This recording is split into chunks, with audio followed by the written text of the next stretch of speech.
આપ સર્વોને હેતપૂર્વક જય શ્રી સ્વામિનારાયણ। આજની સત્સંગ કથા વાર્તા નિજ મંદિર સાવરકુંડલા પવિત્ર ધનુર્માસ અંતર્ગત આજની સત્સંગ કથા વાર્તામાં આપણે શ્રીમદ સત્સંગી જીવનની કથા સાંભળશું। પ્રકરણ 4 અધ્યાય 28।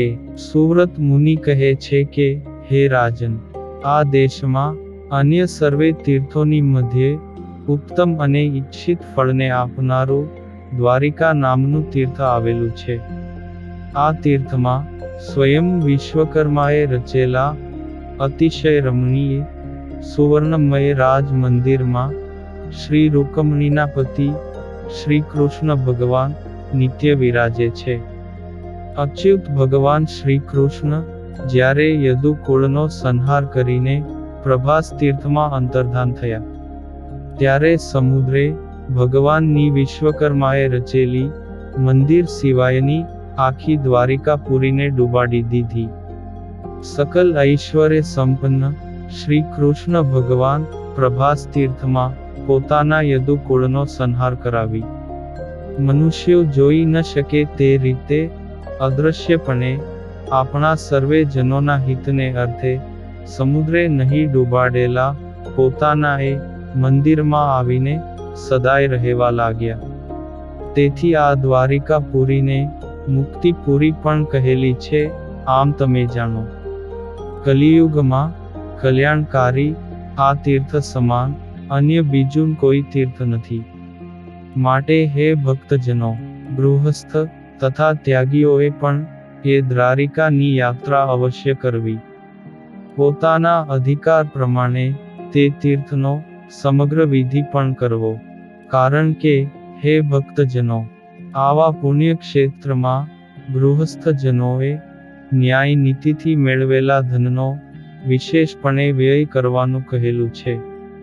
તેમજ ત્યાગી સંતોને પણ આવા તીર્થનું વિશેષને સેવન કરવાનું કહેલું છે।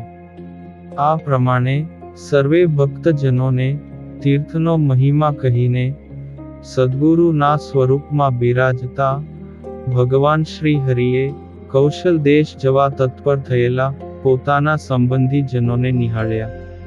પછી શ્રી હરિ મોટા ભાઈના પુત્ર નંદરામજી તથા નાના ભાઈના પુત્ર ગોપાલજી તેમજ મામાના પુત્ર મંચારામને કહેવા લાગ્યા કે, તમે દ્વારિકાની યાત્રા કરીને જ તમારા નગર અયોધ્યા જજો।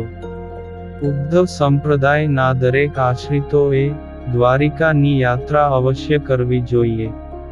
ત્યાં રૂકમણીએ સહિત દ્વારિકાનાથના દર્શન કરવા, ગોમતીજીમાં સ્નાન કરવું અને પોતાની શક્તિ પ્રમાણે દાન અને શ્રી કૃષ્ણ ભગવાનના આયુધ સુદર્શનાદિકની તપ્ત મુદ્રાઓ પણ ગ્રહણ કરવી। તે તીર્થમાં રહેલા વિપ્રો તથા સંતોને શક્તિ પ્રમાણે જમાડવા। હે રાજન, આ પ્રમાણે શ્રી હરિના આદેશ રૂપી વચનોનું શ્રવણ કરીને નંદરામ વગેરે શ્રી હરિ પ્રત્યે કહેવા લાગ્યા કે, હે સ્વામી, અમે દ્વારિકાપુરી અવશ્ય જઈશું અને ત્યાંનો તીર્થ વિધિ પણ અમારી શક્તિ પ્રમાણે કરીશું। પરંતુ હે શ્રી હરિ, અમે દૂર દેશથી આવ્યા છીએ, તેથી દ્વારિકા જવાના માર્ગથી અજાણ્યા છીએ, તેમજ માર્ગમાં નિવાસ કરવા યોગ્ય ગામ કે નગરથી પણ અજાણ્યા છીએ। તો જો કોઈ માર્ગનો ભોમિયો અમારી સાથે હોય તો તેમની સાથે અમે આજે જ તમારી આજ્ઞાને અનુસરીએ અને દ્વારિકાની યાત્રાએ જઈએ। હે રાજન, આ પ્રમાણે નંદરામાદિકના વચન સાંભળીને સર્વના સ્વામી શ્રી હરિએ તે સમયે ભવિષ્યમાં ઘટનારી ઘટનાને ધ્યાનમાં રાખીને સભામાં બેઠેલા સંતો ભક્તોની મધ્યે દ્વારિકાના માર્ગના જાણકાર સંતની સામે દ્રષ્ટિ કરી।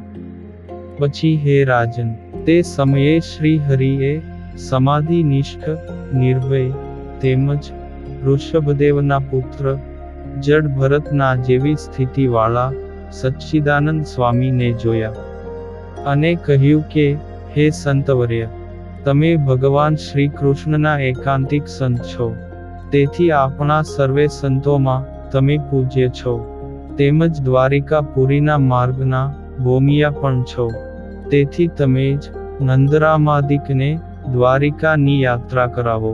અહીં દ્વારિકાની યાત્રાએ જવાની ઈચ્છાવાળા અન્ય ઘણા બધા સંતો રહેલા છે. તે સંતો શિયાળો પૂરો થશે પછી નક્કી દ્વારિકાની યાત્રાએ આવશે. પરંતુ તમે તો અત્યારે જ આ અયોધ્યાવાસીઓની સાથે દ્વારિકા સીધાવો, કારણ કે આ વર્ષે જ તેમને પોતાના અયોધ્યાપુરમાં પાછા મોકલવાના છે. હે મહાબુદ્ધિમાન સ્વામી, તમે આનંદ રામાદિકને માર્ગમાં જેમ સુખ થાય તેમ કરજો, અને તેમને દ્વારિકાની યાત્રા કરાવજો. તેમજ તમે પણ યાત્રા કરીને તત્કાળ મારી પાસે પાછા આવજો. હે મુનિ, જ્યારે શ્રી વાસુદેવ ભગવાનની ઈચ્છા થશે ત્યારે અમે પણ આ સંતોને સાથે લઈ યાત્રા કરવા આવીશું. હે રાજન, આ પ્રમાણે શ્રી હરિએ આજ્ઞા કરી.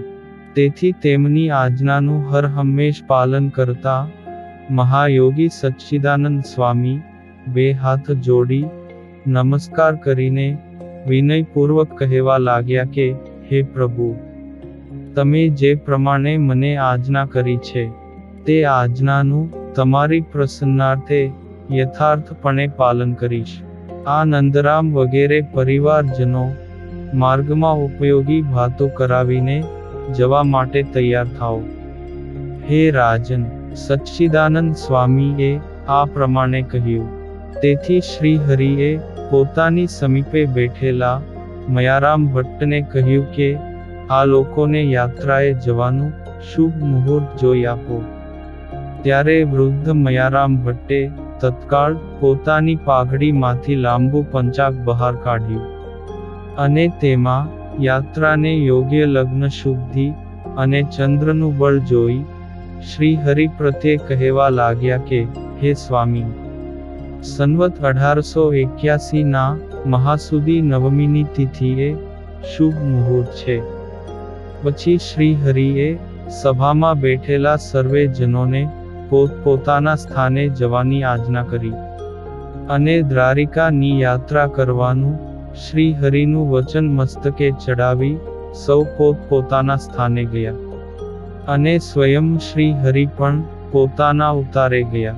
હે રાજન, ત્યાર પછી શ્રી હરિની આજ્ઞા થતા નંદરામાદિક સર્વે શ્રી હરિને નમસ્કાર કરી દ્વારિકાપતિ શ્રી કૃષ્ણ ભગવાનનું હૃદયમાં સ્મરણ કરતા કરતા મહાસુદી નવમીની તિથિએ દ્વારિકા જવા તૈયાર થયા. સુવ્રત મુનિ કહે છે કે, હે રાજન, સંતોના શ્યામ શ્રી હરિએ ધન, વાહન તેમજ ભાર ઉપાડવા માટે ગાડા અને રક્ષણ માટે સશસ્ત્ર પાર્ષદોની વ્યવસ્થા કરી આપીને નંદરામાદિકને શુભ મુહૂર્તમાં દ્વારિકા જવા વળાવ્યા. ઇતિ શ્રીમદ સત્સંગી જીવને નારાયણ ચરિત્રે ધર્મશાસ્ત્રે ચતુર્થ પ્રકરણે પૂજા માટે ચિત્ર પ્રતિમાઓ તૈયાર કરાવી તેમજ નંદરામાદિકને દ્વારિકાની યાત્રાએ મોકલ્યાના નિરૂપણ નામે 28મો અધ્યાય સંપૂર્ણ. અને હવે પછીની કથા વાર્તા આપણે આગળના ભાગમાં સાંભળશું. અત્યારે આપ સર્વોને ભાવથી જય શ્રી સ્વામિનારાયણ.